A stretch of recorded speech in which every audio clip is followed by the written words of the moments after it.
Hello everyone, I'm Yuan. I'm presenting 3LegRace.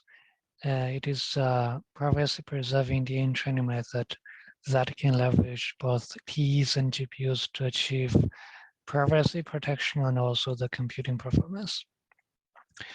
Yeah, so just a little background about myself. I'm a fourth-year PhD student from University of Southern California, and my research topics covers various aspects about the privacy protecting in privacy protection in machine learning training. Yeah, so before I discussing the details about the paper, let me spend a few minutes on the motivation about the work. So yeah, so if you see the machine learning from data privacy protective perspective, we can categorize the machine learning into two classes. The first one is using the GPUs and TPUs to achieve a strong computing performance, but this platform lacks sufficient privacy protection on the data. So attackers can easily get the sensitive information about the data set. And another class is the trusted execution environment called TEs. By provide a very strong secure environment, the TEs can give a very strong privacy guarantee. It's very difficult for the attackers to access the sensitive information and during transmission of the data or the runtime in the TE environment.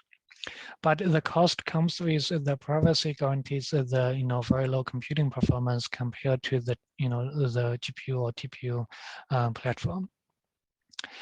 Yeah, so the problem setting in this paper is that can we combine GPUs and TEs to achieve both performance and privacy guarantees?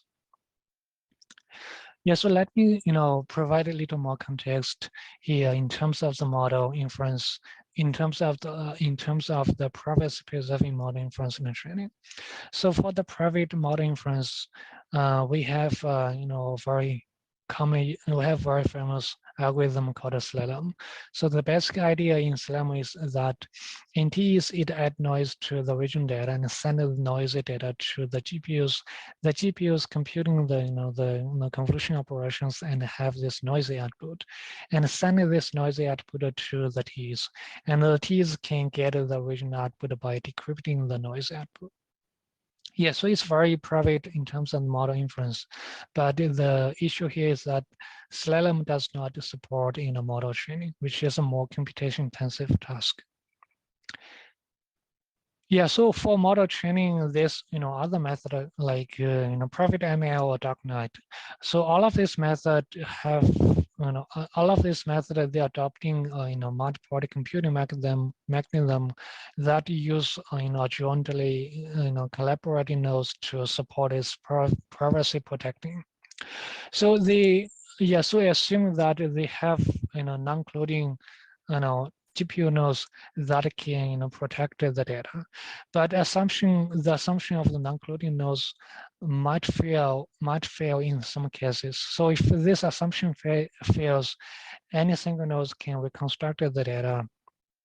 So the privacy protecting is actually significantly compromised. Yeah, so here we are proposing a method to leverage the TEs and GPUs to achieve both privacy protecting and also the computing performance. The basic idea in the method SML is our method is like we first have a S-metric decomposition framework to decompose the data into lowering part and the residuals. The lowering part has most information about the dataset, but the computation involving the lowering part is very light.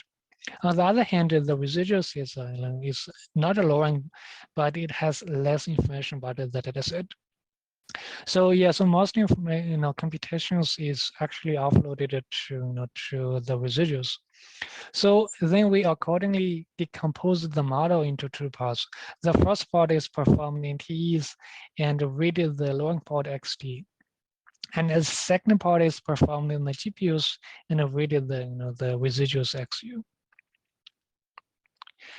And if we take a closer view about the SML, the asymmetric data decomposition happens in the convolution layers. So we first decompose the data into XT and XU, and then we have the the convolution T in the T is to read the XT do the secure convolutions in T's, and for XU we have convolution in GPUs to read the XU and do the convolution operations.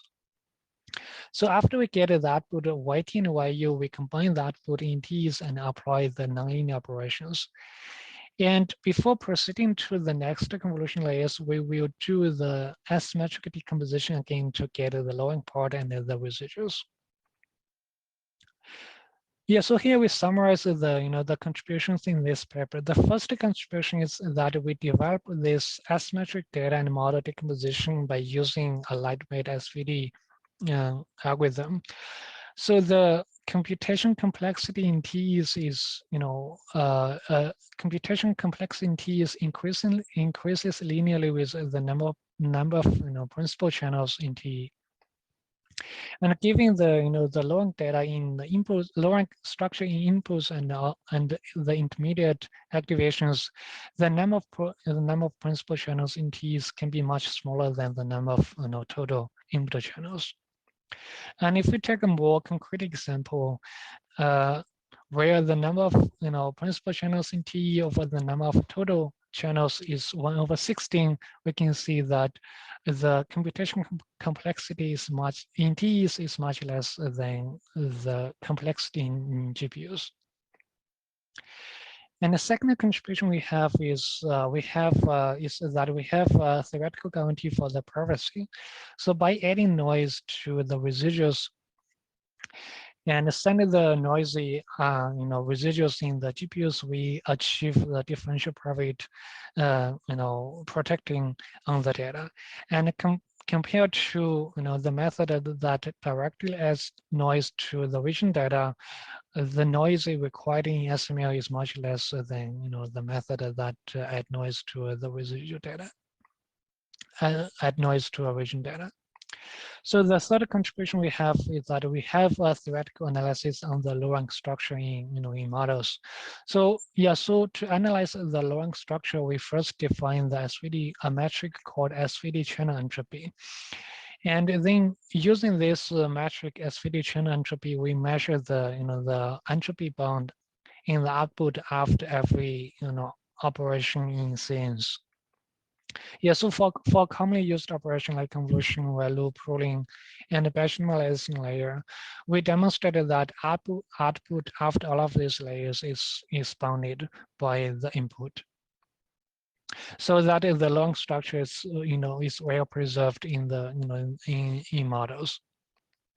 Yeah, so the another contribution we have is that we have this asymmetric implementation. So this SML implementation, this framework can automatically convert a model into SML format and then initiate a true parallel running context, which is GPU and SGX context. And the framework supports both forward and backward process for most commonly used models. Yeah, so we also conduct comprehensive, numerical evaluations on the SML performance. So the first one we have is the running time on most commonly used models. So if we compare the training time, we can see that SML achieve like almost 8 times faster than SGX only training in VHG network and almost 6 times faster than SGX only training on ResNet models.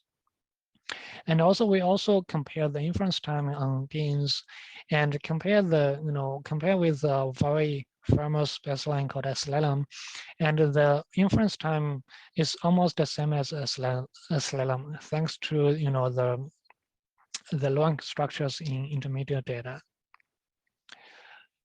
Yeah, so the second experiment we run is to measure the training accuracy. So if we compare the SML and the original baseline, you can see the training accuracy is almost of using SML is almost the same as the original model. And if we compare SML with DPX, which is the method that directly add noise to the vision data to achieve the same privacy guarantee, DPX suffers a lot of accuracy drops. Yeah, so we also conduct the model inversion tests against SML. This model inversion text is a very powerful method that use any prior knowledge we have to do the model inversion. And to measure the performance of this model inversion text, we have the following metrics. The first two is piercing and SSIM. So they are aimed to measure the similarities between the training images and also the reconstructed images. And the last one is accuracy in the target model. So in this metric, we input the reconstructed images to the target model and measure the accuracy. And from this table, you can see that the PSNR and SSIM is very low. So that means there are few similarities between the training images and the reconstructed images. And as shown in the last column, if we input the reconstructed images to the target model, the accuracy is also very low. So that means the target model cannot recognize the reconstructed images.